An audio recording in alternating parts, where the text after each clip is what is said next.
Hello, bang welcome to another guys. Tuni happy video ibol yu tam ti le. Tu mo sanga mi tam ta boy now subscriber akum si a mi tam ta azang loi la gol ka on ka thei lo wa subscriber kum ho.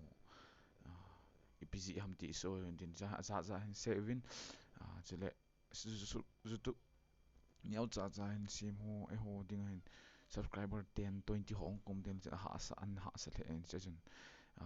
Loi le gol ka on ipiting a subscriber kum hom helo le min emu da ham Messi fan ka hi si ham helo le Ronaldo fans ka hi si ham ka subscriber kum e ti a ni se ho so tu ni a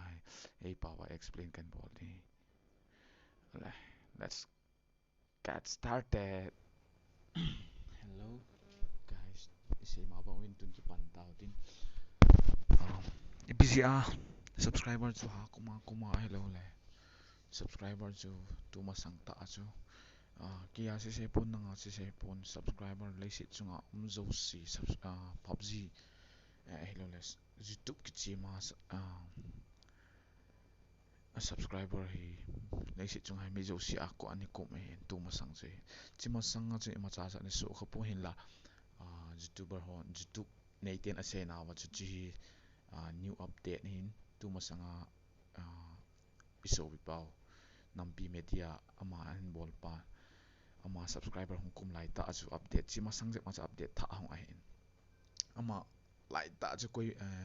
ama se hello mi tam ta hin a sen subscriber kum a tv za se ni chi lai ta jing ke a jing yang subscriber hi 20 ta ani comment e ho ase hello vin mi zo si a hi chu YouTube update ji hin chu an update wa je bp hi unsubscriber hello la do ham ti tun hi effective hi tun hi chun za tam ta an se hin la tu aga het ti pen ju point li ham kan la do an cho si effective hin ma sa pen hin valid account ke tin account nang man youtube na ki si ma mi ni subscribers sa account valid ta lo na ai lo la animat no wa ai wa adal ha da jo account jo adal ha pha wa jo a cham a pha chom kha jo wa jo nanga jo unsubscriber hong ta ne abana ni chan nang ga ave ki le dead account close account ke ti ken cha ai na subscriber pa jo ha hello les youtube chu subscriber atam jing hi wa bol the jing ta hi la nang ama chu a account ki bnp na hello le account ki bnp account aki bnp aki la do bi phat na so automatic nga account long chu nga a subscriber on chu ki unsubscribe ki ta ni chile athum chana spam account ki tin spam account ti ham cha hen ipitikit tam ti ai le multiple account cha hen tam ta an si ni la cha hen la do nyau khat bo kan se di hin ga se thi pen je ho hen youtube hong ki pat te le contest beauty contest elole culture dress contest za contest za involve ni contest za involve to kilona chun ahung pang ho jong hin cha hin aloi ho phone a lavin account tam ta sim win na account som na ni ti ta bong ho a sim win cha chun subscribe bol win chong le ama ga ke vu de win hi le cha chun subscriber cha akhang jing in hi la cho ho chu account ta bet hi lo ja chun phat chom khat zo le hung mang ji ta ni jong le account ni na nei nang mai ni na nei ya hi jong le ni na nei khat pa cha active lo phat la cha na subscribe ni bol ho on chu subscribe jong le hung kum ki ding cha chen e hon subscriber day na te chen za e bol vin contest subscribe ni ho so ahung kum phat la ilung no mo ai ni ke no kan try in ai le tu ma sang je ma beauty contest ani chi lai ta jun kain bol chu pi ham ti ai le kanaute in beauty contest za ho adinga account tam ta ani create no 20 ti ho ani create ji lai cho chu hi cho chu subscribers ala kya chu 400 24 ho an pa ta cho an pa hai zan ka ke chol ji ka hung kha ai le ka subscriber chu 400 ho ma an hi ki ta cho 20 la ani kom ki ta ne sa se kyo kalung dong ma jing in hi YouTube mà cái dòng YouTube hi ngọ adi ta ka tha se in la ai ti jin YouTube hi phata ki bol he poin e ho chi le travel na anom nom lai ho thil ho ga ta do mai ding ti as ni ki sim hi asin ta sa ka mo koi jing kyong tham ta lawa ka tha si na ka koi le chom khat yon YouTube mi hin za explain an bol an chon sa ka ve ni YouTube ma za an bol sa kan ve ni le ke yong ta chen ka ta san de kit pun ka ta san lo na chung chung jun ni khat hi zan he ve la chen ka naw te ho khat hin ama account hi som la nga ha ni nei anei chu avet na dinga ka subscribe sa ni hi le azing 474 an pa ni 474 an pa wan so ke jing daw ka nei ta za chen ka mo nga ni la jing ka akong kha do ka vet kin le 462 ani le pha kin cha chen chi hi ke ma ka mi ta ka mu ka he ni pha chen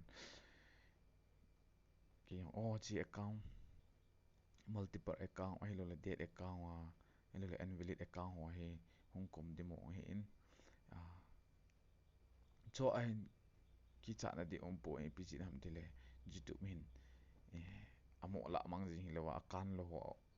apan na be ho subscribe mai ho chu ala do thu hi in e ho i video i ma i youtube wa i ma su hi lo i bol hi lo che ani lo hi in hin la chi ani unvalid lo ho chen la do zo he ti chu kan se do hin chi subscriber kuma alung no mo ani kha le lung no mo de lo di hin je o e ho thi mo he pon youtube min improvement han bol zo he jong le subscribe bola kan lo be se ho chu i piong kan dam na subscribe bola i video a view lo di ala chen kan be se lo hi je unsubscribe yong lo che ho i ma poi po in ji ajun lai ya chi thu se na ju chan ju hi in chi point thum in khovin invalid account akitin chi account valid te lo ho chu acham chama pha cham kha zo le hung kilamang he in chile athum ani chan na chu dead account or close account min complain abol ja na min agu pi ham ipam kha bol kha ji was asi ki ban ho youtube account ki ban ho cho ho acham chama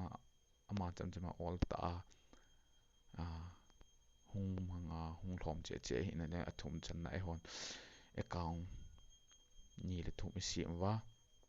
subscribe day na ai lo ho subscribe sa wa am hon account tam ta sim wa subscribe ho he account pu ina commit chile e hon account ni sim wa khat jong chu tha khat na google account tha khat na en sim wa le cho chu account pu in chi chu hin cho ai please i phat chom pi wa chi hin vi an phat chom pi